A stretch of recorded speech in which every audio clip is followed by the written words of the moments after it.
Hello, welcome to সহজ school. আজকে আমি ক্লাস 7-এর লেসন 10-এ যে কবিতাটি রয়েছে দ্য ইকোয়িং গ্রিন, এই কবিতাটি আমরা পড়ব। দ্য ইকোয়িং গ্রিন এই কবিতাটি উইলিয়াম ব্লেকের লেখা। ইকোয়িং কথার মানে হচ্ছে প্রতিধ্বনি, আর গ্রিন কথার মানে হচ্ছে সবুজ। অর্থাৎ ইকোয়িং গ্রিন কথার মানে প্রতিধ্বনিময় সবুজ। প্রথমে কবিতাটি পড়ার আগে আমরা কবি পরিচিতির সম্বন্ধে সংক্ষেপে জেনে নেব। William Blake was one of the greatest poets of the romantic age. William Blake ছিলেন রোমান্টিক যুগের একজন শ্রেষ্ঠ কবি। ইংরেজি সাহিত্যে রোমান্টিক যুগ বলতে 1798 থেকে 1837 খ্রিস্টাব্দ পর্যন্ত সময়কালকে বোঝানো হয়। উইলিয়াম ব্লেক 1757 খ্রিস্টাব্দে জন্মগ্রহণ করেছিলেন এবং তিনি 1827 খ্রিস্টাব্দে মারা যান। ব্লেকস পোয়েট্রি ওয়াজ পাবলিশড, ব্লেকের কবিতাগুলো প্রকাশিত হয়েছিল। পাবলিশড মানে প্রকাশিত হওয়া।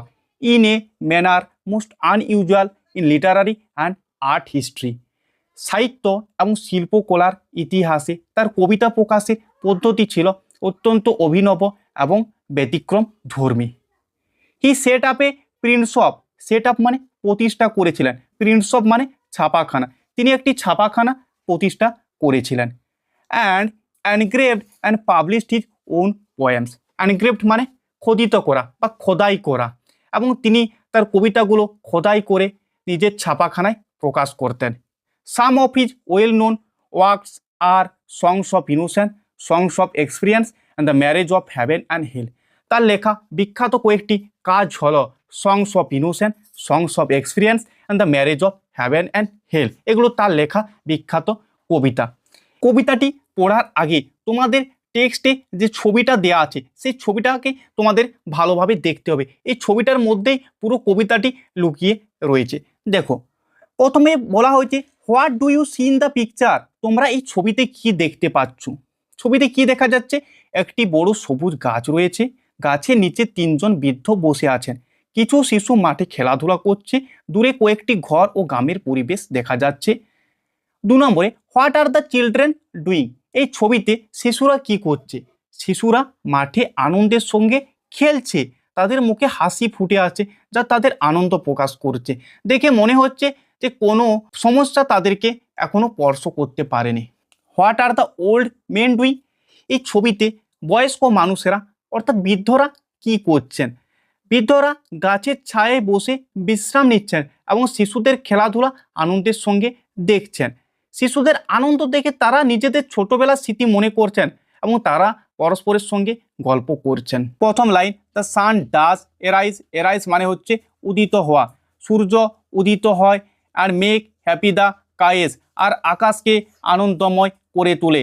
এখানে কবি বলতে চেয়েছেন যে ভোরবেলায় সূর্য ওঠার মাধ্যমে একটি নতুন দিনের সূচনা হয়, সূর্যের আলোয় আকাশ উজ্জ্বল ও সুন্দর হয়ে ওঠে, দেখে মনে হয় যেন আকাশও আনন্দে ভরে গেছে। The merry bells ring to welcome the spring, merry bells বলতে আনন্দময় ঘণ্টা, আর স্প্রিং বলতে বসন্ত ঋতু। আনন্দের ঘণ্টার ধ্বনি বেজে ওঠে বসন্ত ঋতুকে স্বাগত জানাতে। কবি বলছেন যে গির্জার ঘণ্টার ধ্বনির মাধ্যমে যেন বসন্ত ঋতুকে বরণ করা হচ্ছে, বসন্ত প্রকৃতিতে নতুন প্রাণ ও সৌন্দর্য নিয়ে আসে। দ্য স্কাইলার্ক অ্যান্ড থার্স, এখানে দুটো পাখির নাম আছে, পাখি দুটো হচ্ছে কাইলার্ক অ্যান্ড থার্স পাখি। The birds of the bush, bush বলতে ঝোপ, sing louder around to the bells cheerful sound.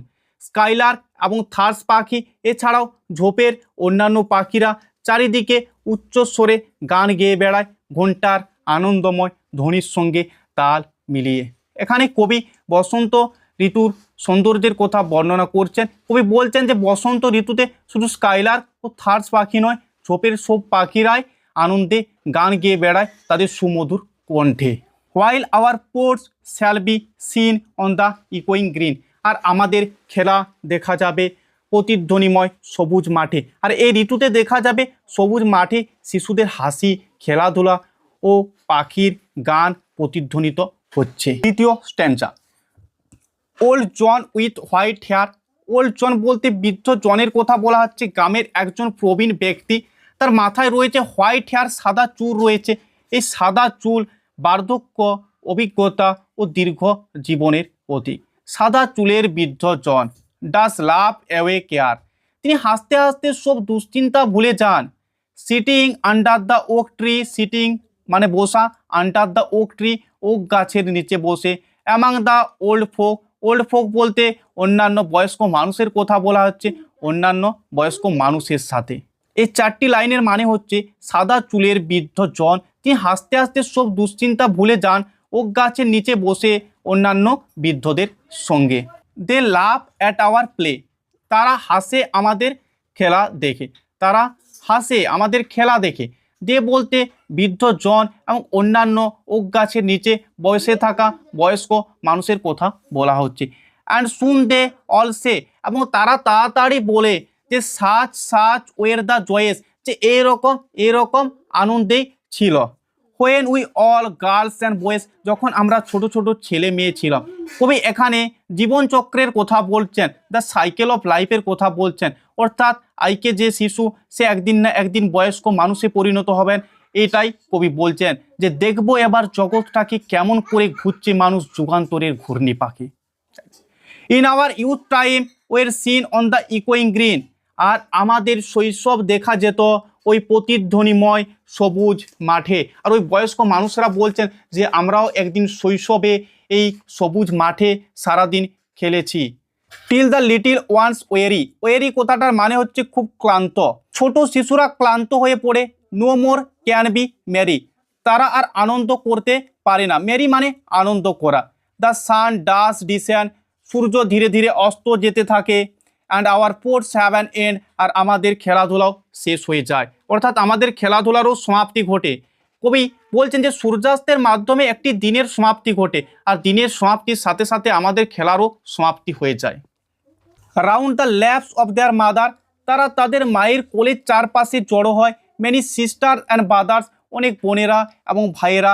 Like birds in their nest, যেমনভাবে পাখিরা তারা তাদের বাসায় ফিরে যায়। এখানে কবি বলছেন যে পাখিরা সূর্যাস্তের সাথে সাথে যেমনভাবে তারা তাদের নিজেদের বাসায় ফিরে যায়, ঠিক একই রকমভাবে ছোট ছোট ভাই এবং বোনেরা সূর্যাস্তের সাথে সাথে তারা তাদের মায়ের কোলে ফিরে যায়।